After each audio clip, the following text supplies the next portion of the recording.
Have you got a story to share? A moment, an experience, something that happened that you believe that can help someone else? Well, my name's Jay from Journey of a Whitefeather, and I run a show live on Spotify and YouTube called A Chat with Jay. A chat with normal, everyday people who have experienced heartache, joy, and love in their life, and they want to share it with you because they believe that their experiences can help someone out there. Become a guest, remove your mask, and tell your story, and always be the best there is, the best there was, and the best there ever will be. Oh my God. Okay. So yes, like ever since I started, it's been like that. Right. And I'll talk about my own journey a little bit as well, Yeah, because go for it. Yeah. yeah, I did see psychologists and it helped because I was able to remember more of like my own trauma, but it didn't shift my behavior or how I was acting in the world. And that's why we Clip get that. it. Clip it. Get it. Clip it. Clip that. Yeah. And Absolutely that, clip it.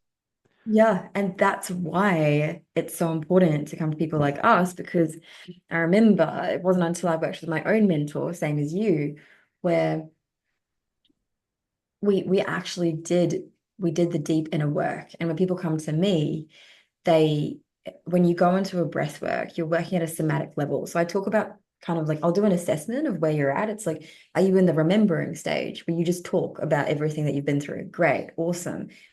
Probably not for me, like go work with a professional.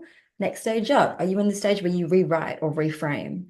And when you reframe, that means you're telling a different story. You're talking about the gift that you got from your trauma. And I'm like, okay, cool, we might do some work here. This is mostly mindset.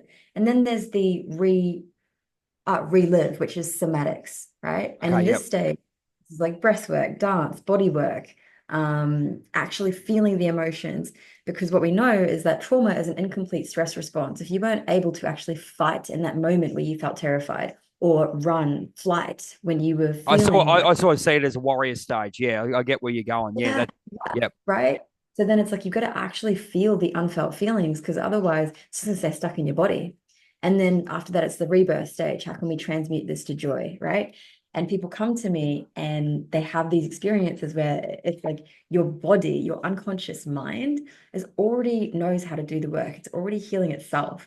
But you've just got a story in your narrative that you can't feel it, or you're too in your head, or you can't remember, or someone told you it was wrong to experience that, so you're not allowed to experience it. And then we shut that part of your brain off, and then boom, what happens? The body actually can express itself and what it felt back then, and it's safe to do so now, and the breath can complete itself. You stop holding all your trauma in your lungs.